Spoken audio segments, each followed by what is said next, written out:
Christmas is coming, every child is hoping. Dear old Santa will come calling. Ho, ho, ho, ho, ho, ho. How will Santa get here? Good afternoon, everyone, and welcome to another edition. Today, we're celebrating Christmas, and we're starting it off right. We're right in the heart of the season, and we are visiting one of our people that always makes sure that, among all our other seasons, that our Christmas is normally well set. Good afternoon, Miss Lolita Aflak. Good afternoon, Petra. She says I'm to only say Lolita. I'm going to try. But you know, growing up with her all these years and forever, I have to say at least Miss Lolita. Merry Christmas. Merry Christmas to you too. Beautiful. Miss Lolita, how important is Christmas to you? It's so important that it's the best time of the year for me, Christmas. I thought you were going to tell me Carnival. No way. Christmas is the best time of the year for Lolita. Why? I look forward to Christmas every day. First, the birth of Christ, and secondly, for meeting all my friends and family and getting together. It's such a beautiful time of the year. A lot of people forget Christmas, the birth of Christ, and you need to put that in first, before Agree. all the presents and everything else. But the birth of Christ is what we have to recognize, and that's what Christmas is all about. And that's why it's so important, Christmas to me. So then, hearing that from you, I will then assume that your church family is also very important to you. Very much so. I'm a very good church member also. And the reason why I ask that is because, when you hear Lolita, in fact, when we hear Lolita, the first thing we think of is that store on Market Street.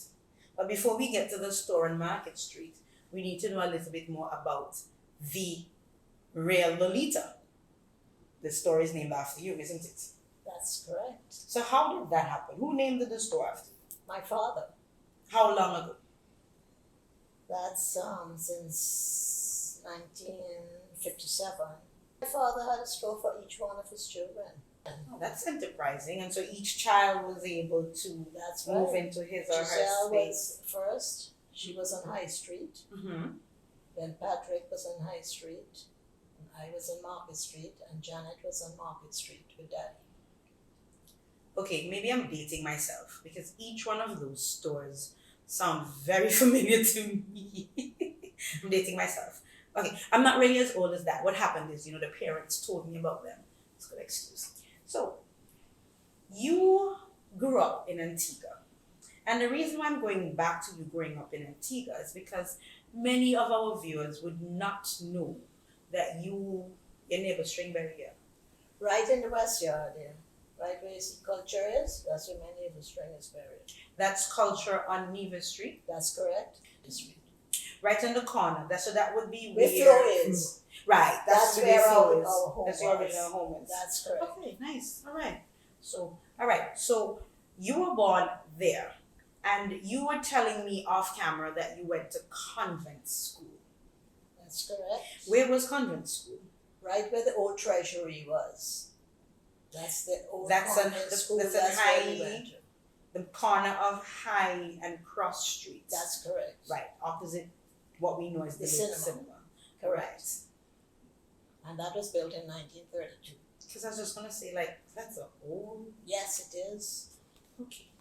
How was growing up in Antigua back then? The few memories of a teenager growing up. What did you do? Well, to tell you the truth, the teenagers in those days had really a lot of fun. Today, I don't find the teenagers enjoy themselves. Miss Lolita, you're not a teenager now. You don't know. We have to ask them. Let me tell you, we used to have all nice nightclubs that we can go to. Dancing every Saturday night. I used to drive all the way to St. James Club every Saturday night after church, going for dinner there at St. James. They had a casino That's far. there. Yes, and we used to go there every Saturday after church and drive there and go for dinner. Okay. We used to go out a lot in the olden days. Now there's nowhere to go. Well, now there's COVID. There's more than COVID here too. So in your young days, you had clubs to, Give me, And tell me discos, some of those clubs and discos. Give me a They name. had or two. one right down on Lolita Street, the disco. I don't remember the names. And then they had one at the old Jabberwock. Mm-hmm. That was another nice disco that they had there. Right. They had a few others, and you see where Ferrara was in that it's Long Street. Ferrara Right, building. right, that long That corner. was alley. a That was restaurant and a little disco. Not really a disco. Oh, that's where but Lemon Tree. Lemon Tree was. Oh, Lemon right. Tree was nice there. Used to go there on a Saturday I'm night dating too. myself because I remember Lemon Tree. This is not good. Yeah. All right. Okay, I take your point. There were lots of nice places. Lots to of go nice to. places Yes. to go to. So you had the clubs, you had the restaurants. Of course, you had church because you were always involved in church from there. I don't So what miss was the church life like when you were younger? Very good. Very good. And I never used to miss Mass. We had to go to church every Sunday. Mm-hmm. When in our school days, we had to go to church every Thursday. Every church. Thursday? Every Thursday, our school had to assemble for church every Thursday. Okay, that Yeah. sounds like chapel service at Pilgrim High, but not Yeah. every Thursday. Yeah. So now, so you had your early days where you would be school, you had your outings and so on. When did you venture into business and how did you get into Lolita? Well, when I left school, first of all, I wanted to be a hairdresser. My father said, forget the hairdresser. Come and help me in the store. Mhm. So I decided I'd go help Dad. Mhm. And so I worked in the business. And he had this store named Lolita's after me. And So at that time, what did Lolitas sell? we had a variety store. Mhm. We sold everything, a little of everything. We sold fabrics, we sold ready to made. At one time, the store was just ready to wear garments. Okay. We used to do all the purchasing from Trinidad.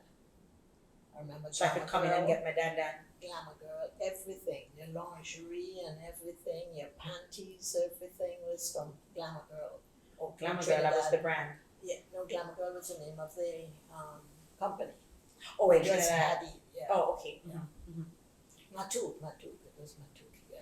So so in the early days of Lolitas, you had a little of everything. That's correct. Right. And you worked along with that, and I guess you learned That's right. everything. That's right. You learned purchasing, you learned managing business, and That's so right. on. The original Lolitas, was it two-story? Because we know now the building. Was it, first of all, is it where it is Right where it today? is, right where it is today. It was a wooden building, it was concrete. Concrete building, It was always concrete. always concrete. Right.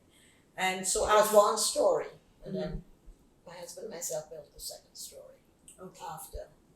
So for you, since you worked at Lolita all of your life, Lolitas, different to Lolita, the lady queen.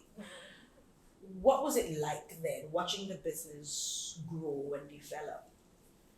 Well, from day to day, I find business in the olden days was much better than business today. I don't understand everything. Yesterday was better than today. How is that possible? What was so special about business in the olden days? Well, Or I think older? that people had money and people spent money. Today, I find people don't have money, so they can't spend the money. All right, no, that's an interesting concept. Tell me about that. So, in the early days of Lolitas, as you can remember, so you had a mix of goods. Yeah. You serviced mostly retail. You didn't like. I know they used to have vendors on the road and so on. Did you have a relationship with the vendors, or everybody just came to you? Really. Mostly were retail. Mostly We retail. were retail. And I used to go away and do the buying, Mm-hmm. you know. And so business was good. People would come in and they would buy. So. You had curtains and so on in the early days as well. Oh, sure. I never stopped with that. So you had literally everything. Everything. Okay. Shoes. At one time, we had shoes. But then after Daddy got rid of it, and we didn't bother with the shoes anymore. Shoes is not easy to go with.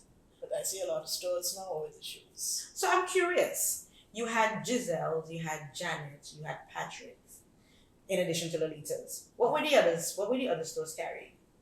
Patrick used to carry a lot of the ready-made. Giselle used to carry a lot of ready-made and fabrics and everything. Right. And household, everything Mhm. you could get from Giselle's. So everybody was kind of similar in outlook. Yes, more or less. And you had enough business for all of you to carry through. Yes, because we worked.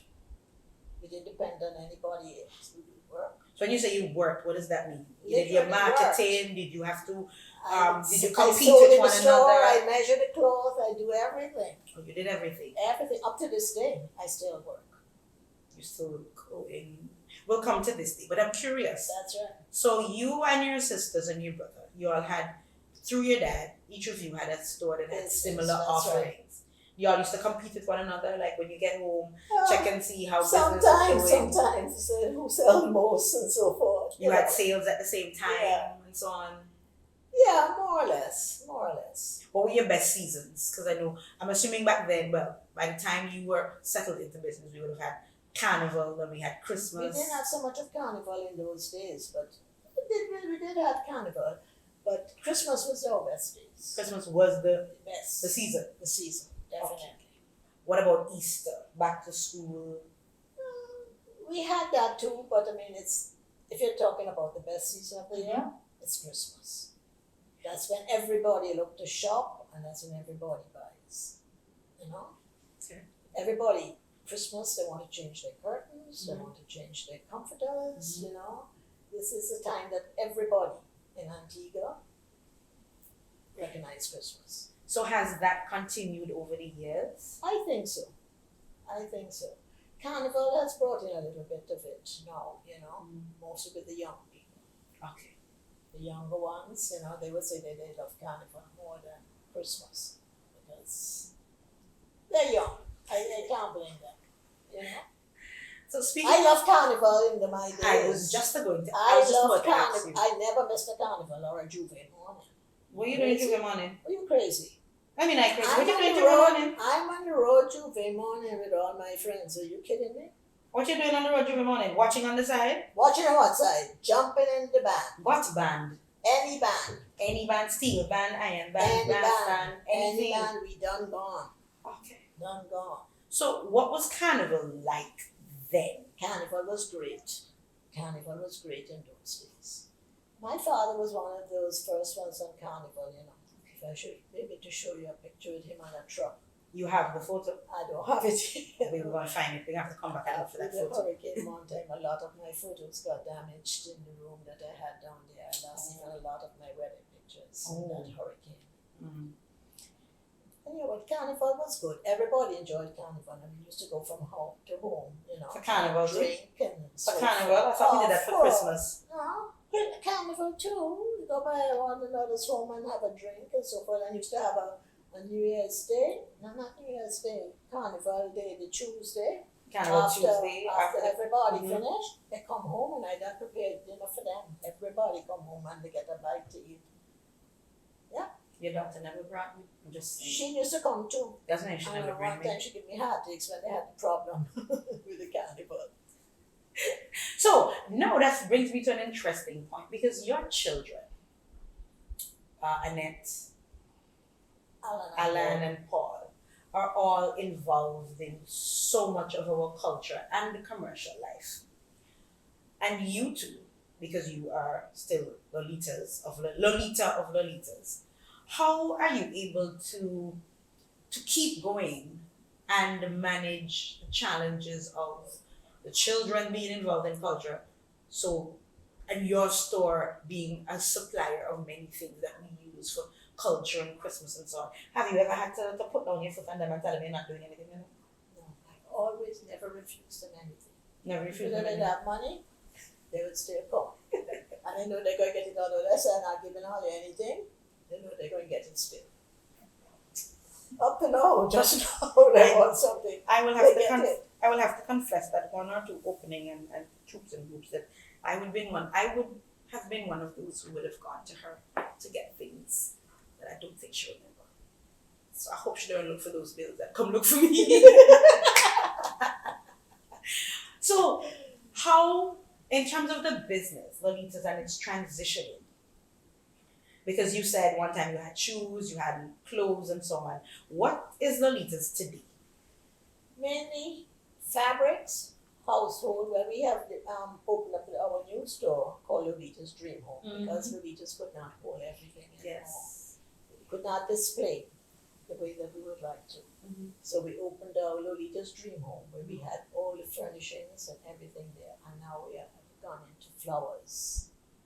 Yes, your flowers causes problems. Yes, I right. So we have expanded and we opened Lolita's Dream Home. So you've gone from the earlier period where you were into a lot of clothing and so on, and you have morphed and changed or transitioned into more now into fabrics. And that's at the main store, and then now in the Dream World you have they have mostly the household Dream Home. They don't carry the fabrics, only the furnishings. They carry the fabrics and the furnishings, you know. But Lolita's, you can get any fabric that you want, and you can order. You can make an order. You can order, as in if you don't have it. That's right. I get it for you. Sure. Like the uniforms, they would want a uniform for an office. Right. They will come to me and they tell me that they want to get X amount of yards, and this is the fabric they would like, and I would order for them. Yeah, used to supply all the banks with uniforms until at one time that they said, well, they're going to buy them ready-made, and they forget about buying the fabrics here and everything, so, which I find is very unfair. Which is an important question I want to ask you, because in terms of the growth and development of Antigua and the growth and development of business, have we been able to marry the two? So for example, you just mentioned that you used to be the main supplier of the materials to make the uniforms. Today, I think we have more people wearing uniforms now than back then. But have we been able to keep the business local? So in other words, because if you supply the cloth, that means there's some seamstress or tailor that's making those, right? Are we still having enough of that, you think, or we have just changed to just importing? We don't have enough of that, and that is very bad, because we need the economy to stay in Antigua. Because just as I said, I would sell the fabric, my seamstresses will get work to do, and it will go from one to the other, and the economy will be much better than it is today. But some would say that the transition has happened to importing the uniforms because of the cost. So in other words, by the time they pay you for the material and then pay the seamstress, that's what some would say. But then there are others who would say that even though you're paying more, it means that you are spinning the economy because you're leaving the money here. That's correct. That's correct. And most of them that they order the ready-made uniforms, when they come here, they all have to be altered. And that is ridiculous. And then the seamstresses, they damn well charge them a little bit more to alter them, because they go away and they buy the uniforms, which is not fair, you know. Do you think it's too late for perhaps for a revisiting of how we do that kind of business, to look at how we can expand our economy some more? That's exactly, because there's no problem. If you come into me and tell me you want X yards of this material and you want this kind of material, I will look for it, I will source it out, and I'll tell you the price, and then you can have it made and everything, you know. Right. So that's something that we probably would have to revisit. Everybody will get work to do, and the money will stay in Antigua. And that's an important thing. Repeat that, everybody gets work to do. And That's what happens? Right. And once everybody gets work, then where would the money stay? In Antigua. The money will stay right here, it will be going out. As I tell them, one time Social Security ordered material and everything. 1 year is good. Next year, they go buy it from somewhere else in Trinidad. I said, I don't mind you don't buy it from me, but buy it from somebody else here in Antigua. You don't have to give me the sale all the time, but buy it from somebody else here. Let the money stay in Antigua. That's how our economy will grow.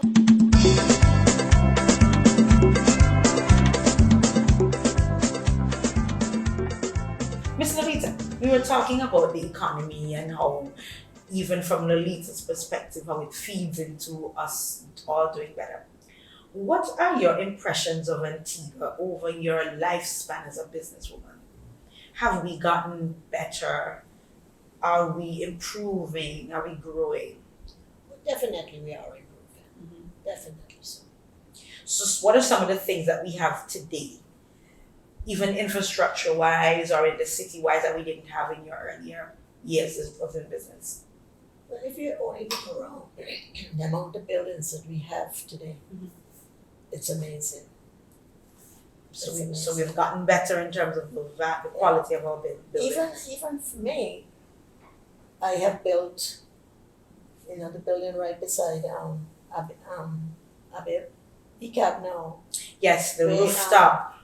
Where Duty-Rama is. I just remembered for the beautiful. I remembered for the beautiful limes up on the rooftop. Yeah. Love it. Well, we built that, Mm-hmm. and then down where Alan has Island Photo, Mm-hmm. that building. Yes, I but built that that one. up Mhm. too. And here I built my own home. So I must say that things have been going well. And in those days, a lot of structure, everybody been building and, developing the country. And Antigua's come a far way, definitely. We were right behind and we are right up top right now. And everybody should understand that. That if we are here together, we are going to work together, we're going to make Antigua a better Antigua. Speaking of making Antigua a better Antigua, I'm curious, as a business owner, female business owner, in a very important sector, how has it been dealing with the cut and thrust of business in Antigua as a female businesswoman? Have you found it particularly difficult, interesting, or you've just been able to do what you have to do? No, I didn't find that difficult as a woman. Mm-hmm. I find women can do just as much as a man can do, and even more sometimes. And in the olden days, everything was the men were the boss, the men did everything, But today, some of the women are having top jobs more than the men. Mm-hmm. You must look around and see, definitely. So you don't think that women are in any way disadvantaged in Antigua and Barbuda in terms of business opportunities? Not for what I'm seeing. No way. So once we work hard enough and we do what we work need hard to do. and what we work for is what we get. If you don't work, you ain't getting it. And you can't sit down and expect to get it. I think that's a very important point. What about contributing to those who would come and seek donations and sponsorship? How often are you approached to assist? Every day. Every day? Every time there is a school having something, they'll come and ask for a donation. I will give them. Sports clubs? Anybody will come and ask for a donation, I'll give them. And if they don't ask for a donation, sometimes like every Christmas, I have like my St. Vincent Paul Society. I just went down to town the other day and wrapped all the gifts that I'm sending for them.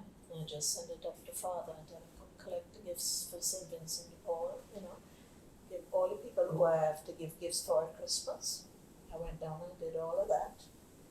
You wrap them yourself? Wrap them myself, or I tell them come in and look for what they want and get it, and then that's it. How important is it for businesses to give, sponsor, donate, support? Oftentimes we hear sometimes that the business community is not giving. Is it that they're not giving, or many persons do not announce and advertise everything that they do? Well, I don't announce what I give. That you go to TV and you hear this one donated that and that donated that. My right hand doesn't know what my left hand did. Why not?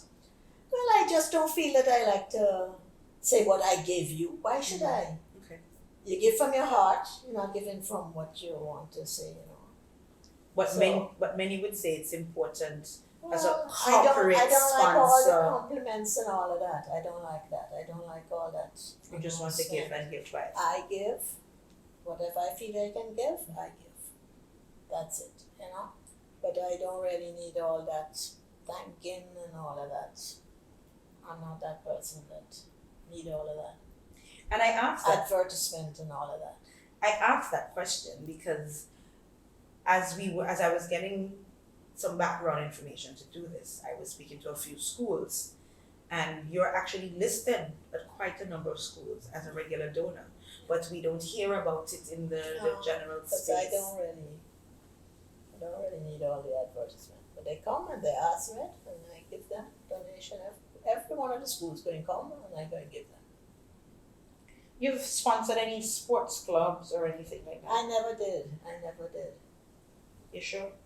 Yeah, absolutely sure. I don't think so. I was is. Huh? You sure you haven't Right. sponsored? You sure you haven't sponsored anything like basketball or anything? I am told that Lolita's is synonymous with a legendary basketball club from Antigua and Barbuda. Oh. Yeah. That's true. You see, I don't even know See? that I'm given. Because I know, I mean, Skillville is from my That's neck of the true. woods. That's true. Right. So for many years, Yes, it was every Lolita year they Skillville. come. Yes. All right. See, so there is one. And then certain people would come and say, I want a sponsor for this person and so forth. I give them, But I don't record those things. It's for me. It's not about the fact that you don't record them, but because we're so accustomed to hearing other brands and other businesses sponsoring, Yeah. sometimes we tend to overlook that many others, such as yourself, give regularly, Yes. quietly, and contribute to that whole circulation of That is things. so true. Okay. That is true. Now, I'm looking at your Christmas tree. Very well decorated. This is how the Christmas tree looked last year? Or you change your ornaments? Every regularly? year it's the same thing. I take down the same ornaments, put them away nicely, and every year I pull them out and put them on the tree. No, let's do this slowly. I have to repeat this, right? This because this is a lovely from the doll at the top coming all the way. Who have you to take them down and pack them away? My helper. Your helper? No, but before I used to do everything. Yourself? That's right. You never call in on it? Huh? You never call in on it? She not do that. I mean, she not do that. Because she have to do something. Anyway. So, this lovely tree, you have the regular ornaments, and I'm assuming that Lolita sells everything that's on the tree, most of it. That's correct. All right. But many of us like to change our tree regularly. Why you don't change your tree regularly? I'm just curious. I just don't have the time to change a tree, and why would I change it? I always tell them Christmas colors are red, gold, and green. And today, everybody is changing.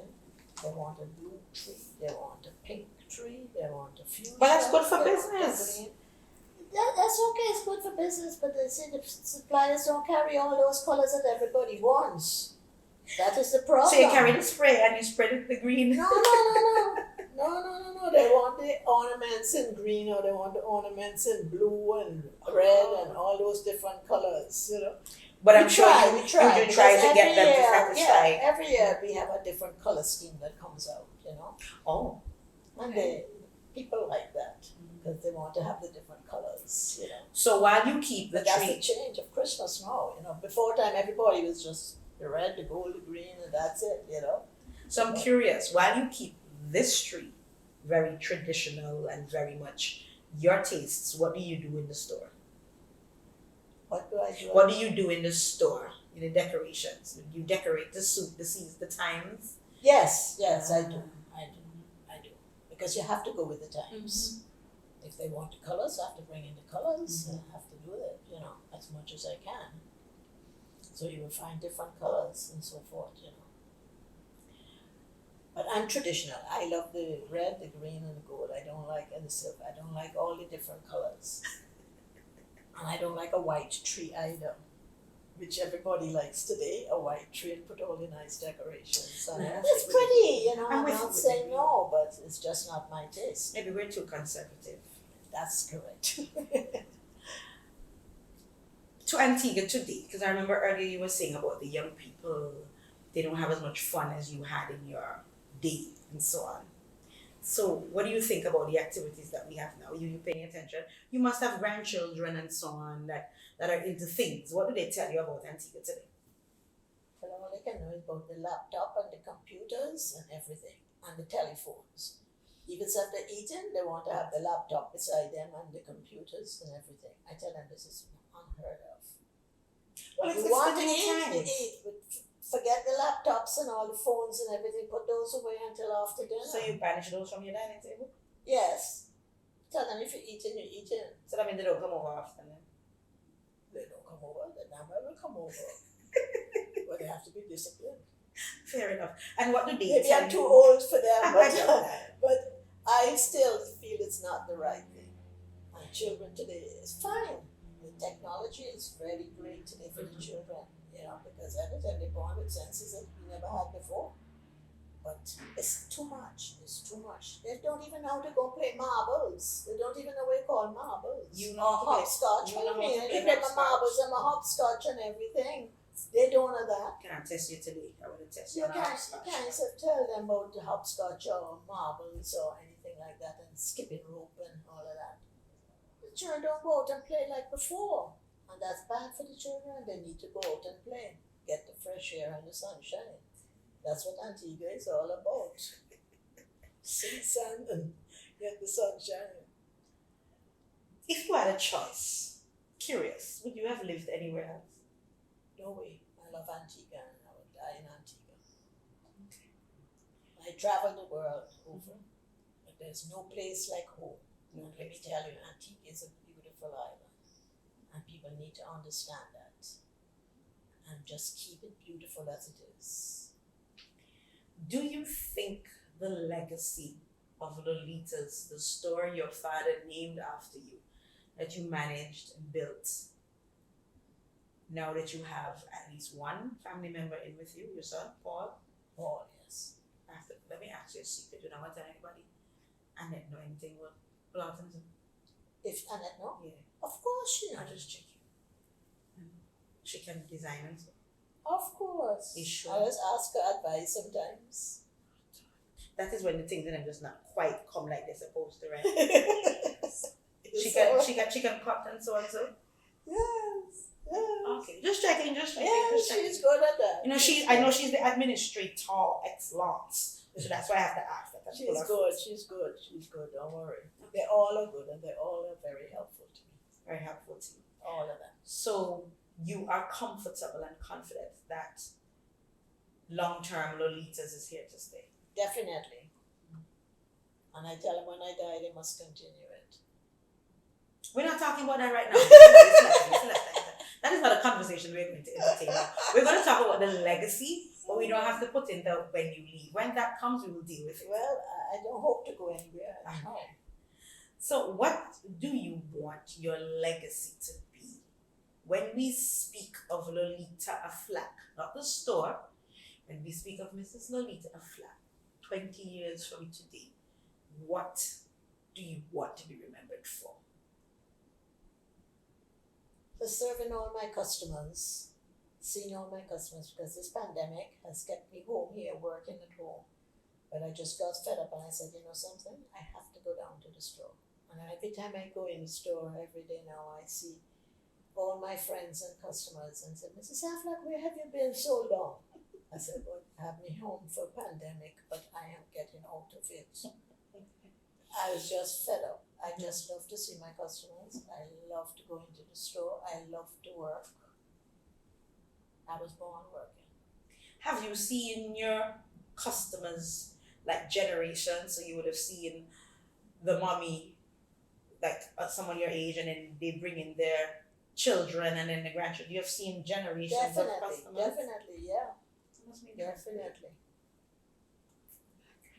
All right. Well, Miss Lolita, I want to thank you very much for allowing us into your home, your beautiful home, to have a chat with you. We consider you to be one of those giants on which our country stands. We don't speak about it often enough, but Lolita's store on Market Street it's almost like a landmark. Not almost, it is a landmark. And we just wanted an opportunity to give our audience to get an insight from you in terms of who you are a little bit, the Lolita's, the legacy and generations, and what we can live for in our history. So thank you very much for allowing us in. Season's greetings to you. I don't know if you want to wish our audience season's. And thank you very much for having me. I appreciate it very much. It was my pleasure. And I'd like to say hello to everybody and to the audience. That I'm very happy to have had this interview with Petra. And I really enjoyed talking with her. Thank you very much, Petra. Thank you. Thank you very much.